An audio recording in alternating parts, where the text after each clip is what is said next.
Assalamualaikum warahmatullahi wabarakatuh. Perkenalkan, nama saya Mutiara Eka Faradila Sandi. NPM saya 721213310. Di sini saya akan menjelaskan tentang rekrutmen dan seleksi SDM pada pertemuan keempat. Pengertian rekrutmen. Rekrutmen merupakan proses dalam mencari, menemukan, dan mendapatkan para pencari kerja yang memiliki keahlian tertentu untuk menempati posisi tertentu di perusahaan.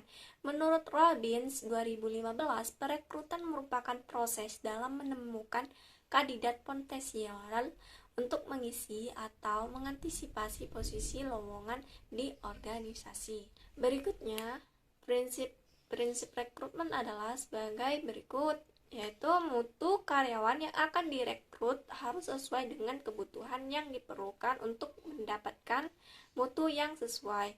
Untuk itu, sebelumnya perlu dibuat analisis pekerjaan, deskripsi pekerjaan, dan spesifikasi pekerjaan.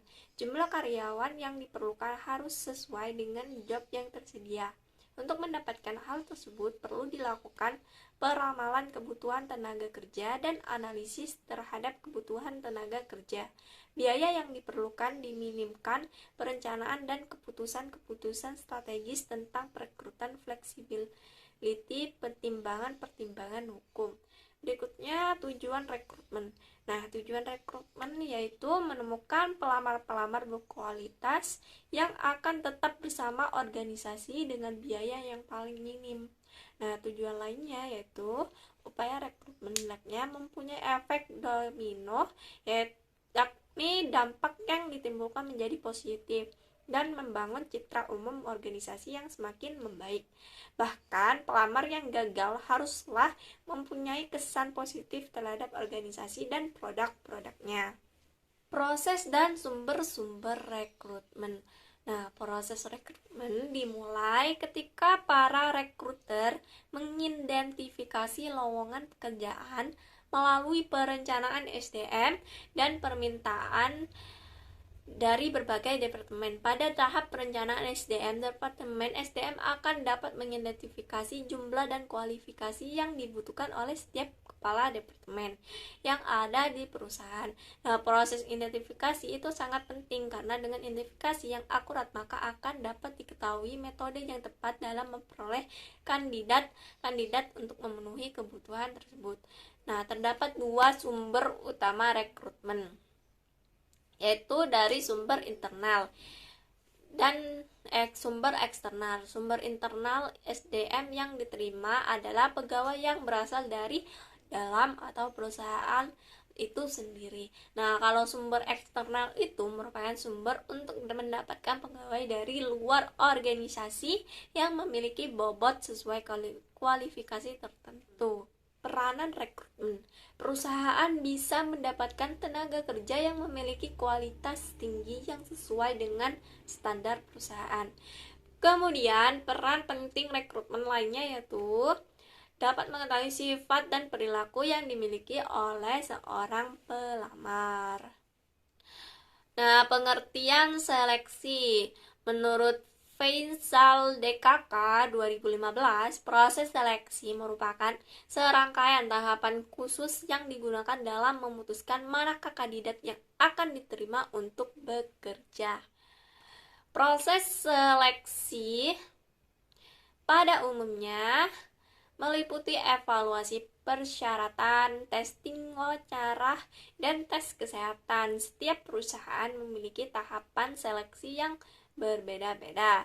Namun, setiap kandidat karyawan haruslah melewati semua tahapan seleksi yang diterapkan oleh perusahaan. Berikut adalah 10 instrumen yang umum digunakan pada tahapan seleksi karyawan baru. Pertama, surat-surat rekomendasi. Kedua, formulir lamaran. Ketiga, tes kemampuan. Keempat, tes kepribadian. 5, tes psikologi. 6, wawancara.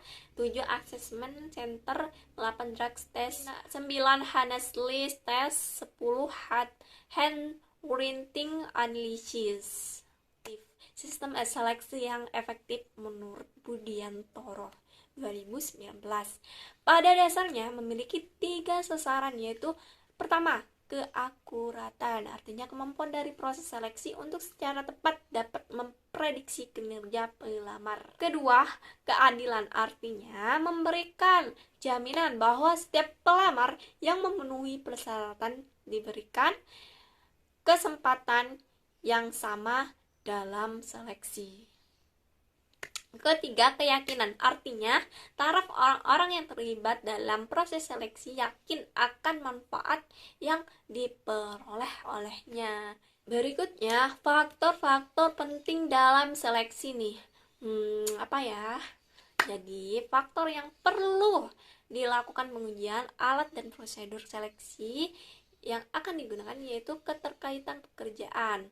Pertama, pekerjaan mengacu pada pertimbangan apakah alat atau prosedur seleksi berhubungan dengan tuntutan kerja yang akan dilakukan.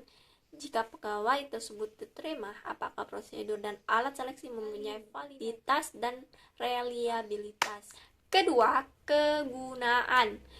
Kegunaan mengacu pada penimbangan antara keuntungan yang didapat dengan biaya penting, mengingat efisiensi organisasi sangatlah penting. Kegunaan dimaksud dibagi dua, yaitu legalitas. Kedua, kepraktisan. Jenis-jenis seleksi. Secara umum terdapat 3 jenis seleksi yang digunakan oleh perusahaan. Pertama, seleksi administratif. Nah, kedua, seleksi tertulis, yaitu 3, seleksi tidak tertulis. Pada jenis posisi tertentu, tes berpenampilan juga merupakan syarat wajib dalam seleksi karyawan. Jadi kalian jika ingin diterima dalam perusahaan harus menarik penampilannya. Peranan seleksi. Setiap perusahaan harus mampu menempatkan para karyawan pada posisi yang tepat. Nah, apabila perusahaan kurang memperhatikan seleksi, ini berarti menutup jalan untuk mencapai efisiensi kerja yang baik dan menghambat pengembangan manajemen perusahaan ke arah pencapaian tujuan perusahaan.